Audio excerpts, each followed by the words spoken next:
Hello everybody, my name is Rahul Gulati and today I'm gonna talk about the concepts of gravity.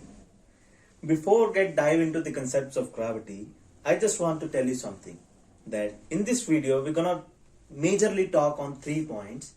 The first is concepts of gravity, the next one is role of gravity, and the last one is universal law of gravitation.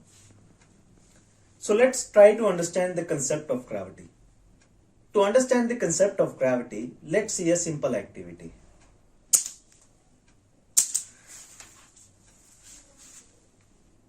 Why this pen always going vertically downwards towards the earth surface? Why it didn't go here and there only? Why only vertically downward direction? You might have the same question in your mind. So let's try to understand the concept of gravity. You know, there is a force required to change the speed and direction of any object's motion. Yes. So there must be a force behind this motion also. Yes. There is a force behind this vertical downward direction. That is the force of attraction. Or you can call it as the gravitational force. So force of attraction is the force of attraction between any two objects in this universe always exists. Yes, you can take any two objects in this universe. There is a force of attraction between that two objects. Even I am standing on the earth surface, there is a force of attraction between me and earth surface. Yes, I am attracting the earth surface and earth surface is attracting me. So the force of attraction is always of equal and opposite nature, which means the force of attraction between me and the earth surface is of equal magnitude but of opposite nature. You will be amazed to know that the force of attraction, or you can call it as the gravitation force, is the weakest force in this whole universe. Yes, is the weakest force. We can also compute the force of attraction, its magnitude, that is the value of F. We'll see later in this video. Hope you get this point, the concept of gravity. So let's try to understand the next point, that is the role of gravity. To understand the role of gravity, let's go to the space. So we have the solar system with us, the sun, and some planet with us. Now my first question would be for you is, why these planets revolve in a particular orbit around the sun? You might have the same question in your mind. Why sun is not revolving around the planets? Yes. There is a concept of gravity behind this concept also. That is the force of attraction between sun and the planets. And you might have the same question like why sun is not revolving around the planet.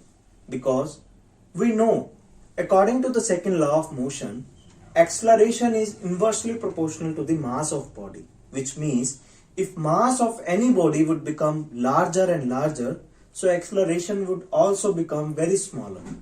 So here we know the mass of sun is very large, which means the acceleration of sun would be very less.